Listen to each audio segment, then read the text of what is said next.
जी आपने जी। देखा होगा शशि थरूर ने एक रिपोर्ट तहरीर की है इंडियन पार्लियामेंट की जो फॉरेन रिलेशंस कमेटी है, और उसमें वही मातम है पूरा, ओए होए बांग्लादेश हमारे हाथ से निकल चुका है, चीन और पाकिस्तान ने वहां पे अब अड्डे जो अपने बना लेने हैं, और हमें ये कैसे हो गया। भाई आपको 15 साल आप हसीना वाजिद के पीछे लगे रहे, आपको पता नहीं था आपकी इतनी बड़ी इंटेलिजेंस प्रेजेंस है वहां पर, ठीक ठाक। वो अब तो स्पाई मूवीज बनाते हैं इंडिया वाले, बड़ी बड़ी बड़ी तोरम खान बन के, तो आपके स्पाइस जो वहां पे स्पाइंग कर रहे थे उन्होंने आपको बताया नहीं कि वहां पे क्या सिमर कर है। देखिए एजाज, इसमें मैं छोटा सा एक मिनट का इजाफा ये करता हूं कि एक जनरेशनल शिफ्ट भी है। 71 और पोस्ट 71 के बाद देखिए ना, अब दो जनरेशंस आ चुकी हैं, बल्कि तीन कह लीजिए, 50 साल होने को है। और अगर दो जनरेशंस के बाद ये जो बच्चे हैं आज के, ये कहते हैं भाई अब बस करो ये बातें याया की और भुट्टो की और फलानी, और ये जो पूरी कहानी है, क्योंकि आपने क्या किया यहाँ पे, जिस तरह से अवामी लीग ने नौकरियों के ऊपर, एडमिशंस के ऊपर, स्टेट के ऊपर अपना कब्जा करके एक पार्टी रूल, मतलब पार्टी ऑक्यूपेशन है ना बाकायदा, जजों के ऊपर, पुलिस के ऊपर, जर्नलों के ऊपर।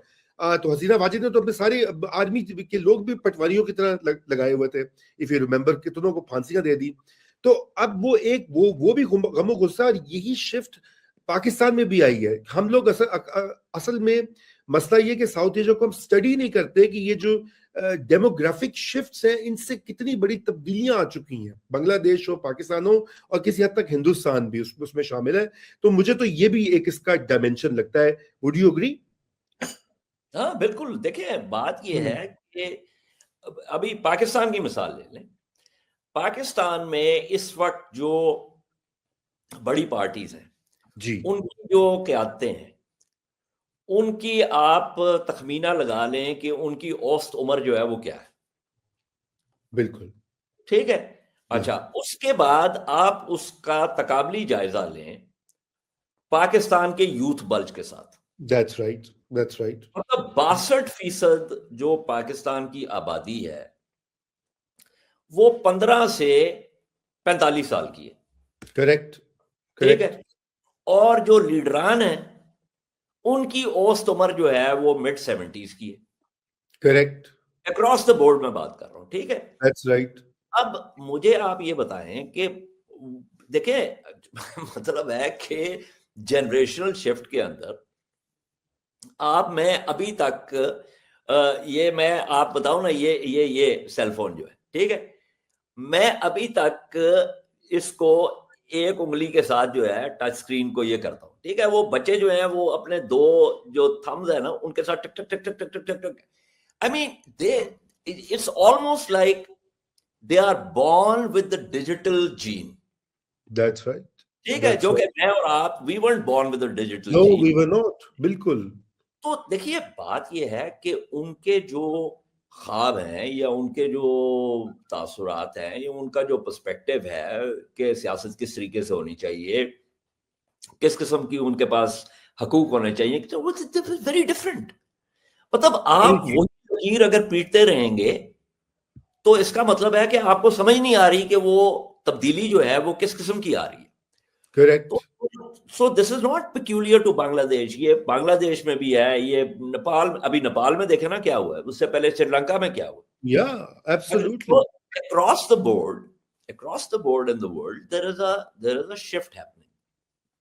और तो जो लोग जिनके बाल मेरी तरह सफेद हो चुके हैं, उनको जो है वो जब तक वो बैठकर संजीदगी से इसके बारे में सोचे ना, उस वक्त तक उनको इस किस्म की तब्दीली की समझ, अच्छा मैं ये नहीं कह रहा कि ये तब्दीली तमाम तर मस्बत है, कोई भी तब्दीली तमाम तर मस्बत नहीं होती, but true. The point is कि तब्दीली है।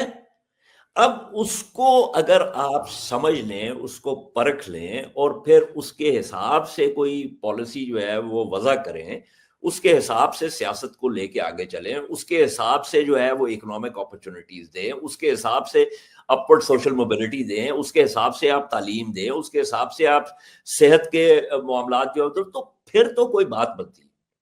ठीक। अगर आप वो नहीं करेंगे जो कि अब हसीना ने किया कि भाई वो तो बाज़ाब्ता वो रैपिड एक्शन बटालियन को रैब जो थी वो तो बाज़ाब्ता हिट स्क्वाड था।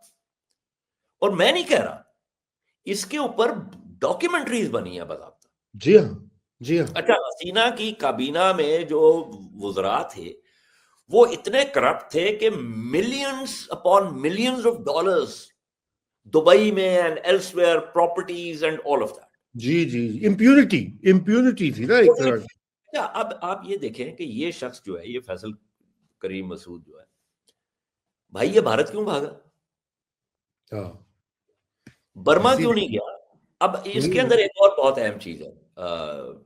आपको जी। पता है कि कनाडा में ये जब से अजीत दोवल जो कि एक एनकाउंटर स्पेशलिस्ट जो है, वो पुलिस इंटेलिजेंस का अफसर है, जो कि इस वक्त नेशनल सिक्योरिटी एडवाइजर है अल्लाह भारत की में, शान है वैसे, मैं आपको बताऊं। ठीक है। अच्छा, जिसने पूरी कहानी घड़ी, जिसने पूरी एक कहानी झूठ घड़ा कि जी पाकिस्तान के अंदर मैं 7 साल अंडर कवर रहा, हालांकि was a petty intelligence officer in the high commission, but leaving that aside, उसका पूरा जो उसकी जो पूरी अप्रोच है कि जी कनाडा में सिखों को जो है वो कत्ल करना है, फिर वो न्यूयॉर्क में करने के चक्कर में था, वहां पे फंस गया, वो पकड़े गए।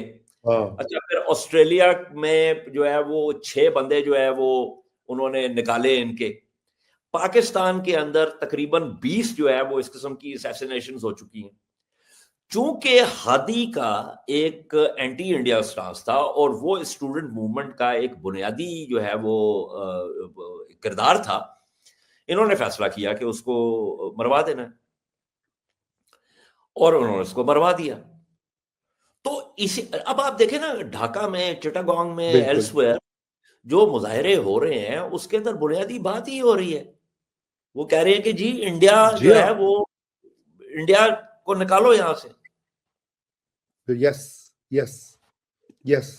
तो सर देखिए, इजाज भाई, मैं इसमें थोड़ा फिर जरा आगे भी आप डायमेंशन देख लेते हैं। ये तो एक बहुत बड़ी शिफ्ट बड़ी विजिबल हो गई है अब। ये मुझे नहीं लगता कि ये रिवर्सिबल भी है honestly, because the way things are going there and how this young generation और डिफरेंट जनरेशन जो है want a different kind of Bangladesh. लेकिन उसकी इम्प्लीकेशन सिक्योरिटी की भी है, बिकॉज और जो बांग्लादेश का चाइना के साथ भी एक बढ़ता हुआ जो है अलायंस है, वो यकीनन इंडिया के लिए तो अब एक परेशानी है, क्योंकि आप नहीं नहीं, देखें ना इस तरह से देखें ना जाके, वो देखें ना, तजिए और खबरें देखें ना जाके। रोड़ा पिटना जिसे कहते हैं वो जी। तो नहीं नहीं, वो जो एक इनकी वो खातून है, वो पालकी शर्मा।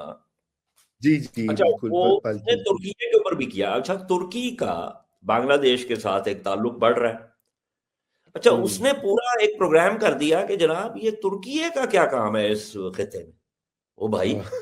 उनसे कोई ये पूछे कि तुर्की जो है वो एक सॉवरन मुल्क है, बांग्लादेश जो है वो एक सॉवरन मुल्क है, तो तुम जो है वो पराई शादी में अब्दुल्ला की तरफ से बेगाना हो रहा है कि दो सॉवरन ममालिक आपस में ताल्लुकात बढ़ा रहे हैं। You are talking as if Bangladesh is your satrapy. Yes, ये एग्जैक्टली। एक हसीना वाजद के जमाने में ये एक पूरा एक माइंडसेट जो है वो दिल्ली के अंदर बन चुका हुआ था। दैट्स अब राइट। बांग्लादेश के अंदर ये तब्दीली आई है और मुजीबुर रहमान के जो मुजस्मे हैं वो गिराए गए हैं, तो दिल्ली को जो है वो लूज परेशानी मोशन, है। वो डायरिया हो गया। और वो भी हो गया है, फोबिया भी हो गया है, इस पाकिस्तान फोबिया, इस्लामोफोबिया, मुस्लिम फोबिया, और अब आप देखेंगे बांग्लादेश फोबिया भी हो जाएगा।